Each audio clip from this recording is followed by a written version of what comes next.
Radio Cité Genève. Cité rencontre. Gilles Soulac. Une femme sur 5 en Suisse est victime de violences physiques, violences verbales ou violences économiques, ce que l'on appelle les violences conjugales. Il y a une association à Genève qui œuvre depuis 35 ans pour aider et pour défendre ces femmes, ces solidarités femmes. Semaine spéciale dans nos rencontres genevoises avec aujourd'hui 2 témoignages, celui de Juliette, celui de Carole et l'intervention également de Béatrice Cortellini, directrice de Solidarité Femmes. Nous écoutons tout de suite Juliette qui nous parle de ces violences de manière assez pratique, mais aussi de l'état d'esprit et de la manipulation d'un homme, particulièrement dans ce domaine particulier qui est la culpabilisation. Juliette. Oui, en effet, chaque fois qu'il se calmait ou qu'on pouvait communiquer par la suite, en effet, chaque fois, mais c'est ta faute, c'est toi qui as fait ça, et pourquoi tu as fait ça, c'est pour ça que je suis devenue en colère. Puis je me suis dit, c'est vrai que j'aurais pu dire ça autrement, par exemple si c'était à cause d'un mot, ou si c'était à cause d'une phrase, ou... tout dépendait de ce qui déclenchait, je me disais, oui, en effet, j'aurais pu. Et puis, donc tout le long, voilà, c'est pour ça que j'ai dit, il faut qu'on fasse une thérapie, parce que je pensais qu'en faisant cette thérapie, j'allais apprendre à communiquer et puis à savoir qu'est-ce qu'il fallait faire pour pas déclencher cette colère. Puis que peut-être lui aussi, il aurait pu voir son problème à lui. Mais bon, c'est très vague là, donc... En tout cas, dans ce que vous dites, là, la situation se renverse. C'est-à-dire qu'en fait, c'est vous qui sembliez être en faute. Et la violence, d'un coup, n'est plus en priorité. Donc le problème, ce n'est plus l'acte de violence, mais c'est vous-même qui engendrez la violence. Vous vous rendez compte aujourd'hui de cette situation qui était dans votre tête, dans votre esprit à l'époque, qui était quand même un petit peu anormale ? Oui, maintenant avec le recul, comme je disais, c'est vrai qu'en allant à cette information de solidarité femmes, là, j'ai pu prendre conscience que tout ce que parce que dans cette journée de cette information, on m'a dit chaque fois plusieurs points. Qu'est-ce qu'était la violence ? Qu'est-ce qu'on vivait dans une violence, etc. Donc plein d'explications là-dessus. Et ce jour-là, j'ai pris conscience qu'en fait, en effet, je vivais de la violence et que j'en étais pas consciente. Donc, la culpabilité, elle était peut-être là. Mais en plus, j'avais pris conscience que moi aussi, je vivais des choses que c'était pas normal que je vivais. C'était le premier témoignage de Juliette. Nous aurons le témoignage de Carole également dans un petit instant. Juste après, Béatrice Cortellini, que je retrouve. Nous sommes donc à Solidarité Femmes dans le cadre de ce reportage spécial pour les 35 ans de l'association. Alors souvent, une femme, lorsqu'elle est victime de violences conjugales, Béatrice Cortellini, elle pense que cela va s'arranger. En fait, cela ne s'arrange pratiquement jamais. Cela augmente ces violences. Elles deviennent physiques, quelquefois économiques aussi, morales, verbales en tout cas. Est-ce que cette situation est possible pour une femme de sortir de ce cadre, parce que c'est un cadre, l'appartement, la maison, où il y a cette violence? Est-ce qu'aujourd'hui, on a les moyens, et vous, avec Solidarité Femmes, vous proposez des solutions pour qu'il y ait rupture, tout simplement, pendant un temps, pour pouvoir prendre du recul? Parce qu'on le sait bien, lorsqu'on est au feu de l'action, lorsqu'on est dans cette problématique de conflit, on n'arrive pas à en sortir. Comment est-ce que vous faites pour permettre à une femme, avec peut-être son ou ses enfants, de pouvoir sortir un temps pour pouvoir faire le point? Alors, il y a beaucoup de réponses à votre question. D'une part, les choses peuvent s'arranger, contrairement à ce qu'on pourrait croire.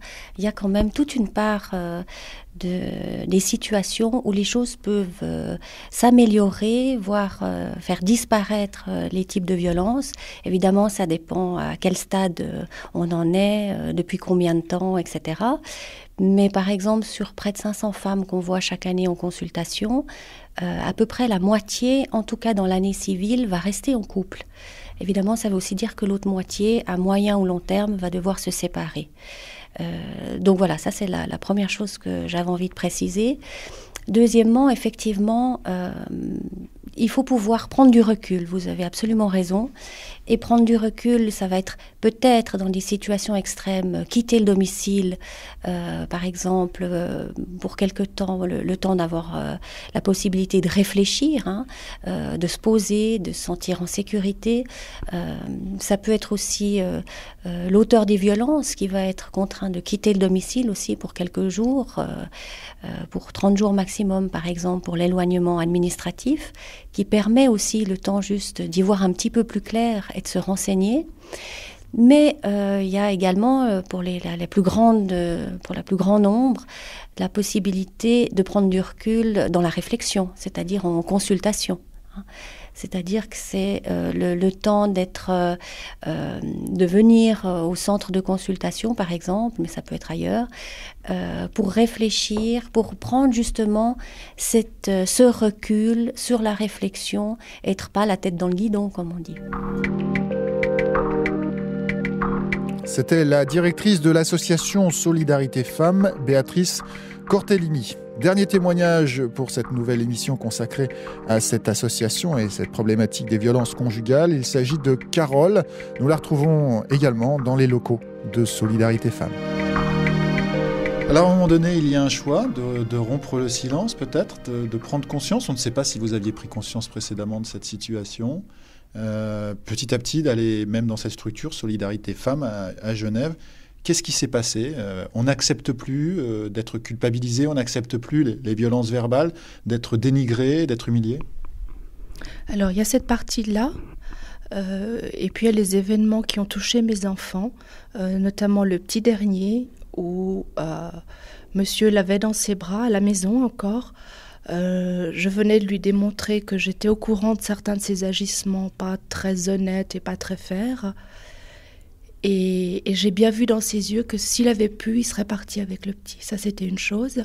Et puis surtout, droit derrière, monsieur a retourné sa colère contre un mur et s'est cassé une main. Et quand j'ai appris ça 2-3 jours après, là, ça a été comme une révélation. Je me suis dit, la prochaine fois, le coup, il part pas contre le mur de la maison, il part contre moi. Et là, je suis revenue à Solidarité Femmes. Je leur ai demandé conseil, finalement, qu'est-ce que je devais faire. Et j'ai appelé la protection des mineurs pour mettre le plus vite possible un cadre autour de ça. Ne plus laisser monsieur faire comme lui l'entendait, mais qu'il y ait un cadre officiel, une structure juridique, et que je ne sois pas moi toute seule à porter ça.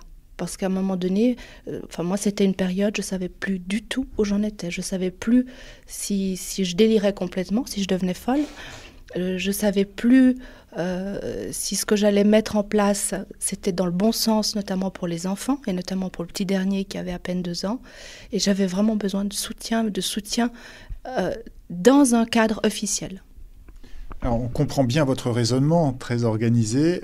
En même temps, vous n'aviez pas l'occasion de parler à des proches, à des amis, à la famille de cela. On peut se poser la question, pourquoi ? Parce qu'on a honte. Moi, j'avais extrêmement honte. Je culpabilisais parce que je pensais que tout était de ma faute. Quand on est en plus professionnel, à un niveau de direction, on se dit on aurait dû voir. Et puis le regard des autres, surtout quand c'est un deuxième mariage. Donc là, non, je pouvais pas, je l'imaginais même pas. C'est pas que je me disais je ne veux pas en parler, c'est que je l'imaginais même pas, tout simplement. Alors à un moment donné, donc, vous décidez de faire quelque chose, de tourner la page. Ça, c'est pas forcément facile. Vous rompez cette relation. Comment ça s'organise dans votre tête ? Comment est-ce que ça se prépare ? Parce que ça aussi, c'est le pratique, c'est l'action. Parce que la problématique de la violence conjugale, c'est aussi sortir de ce contexte. Alors, je dirais qu'il a fallu une bonne année, finalement, pour complètement comprendre et accepter la situation dans laquelle j'étais. Pendant cette année, il y a eu plusieurs allers-retours de monsieur avec ce fameux cycle. Je caricature un peu, mais je tape, je te violente, je suis sympa, je reviens, et puis ça recommence. Mais comme en parallèle, j'étais déjà suivie et soutenue par Solidarité Femmes, ça me permettait, moi, d'avoir un éclairage, je dirais, beaucoup plus pragmatique sur ce qui se passait. Mais il m'a quand même fallu une bonne année avant de prendre conscience de tout ça et puis d'entamer notamment des démarches pour obtenir des mesures d'éloignement, pour qu'il y ait un jugement.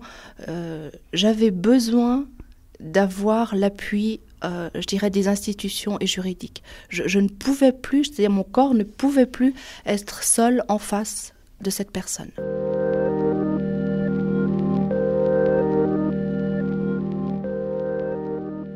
C'était le témoignage de Carole que nous retrouverons demain avec Juliette, mais également Béatrice Cortellini. Reportage réalisé, je vous le rappelle, dans les locaux de Solidarité Femmes qui fête ses 35 ans. Rendez-vous demain ou sur le site internet solidaritéfemmes.ch.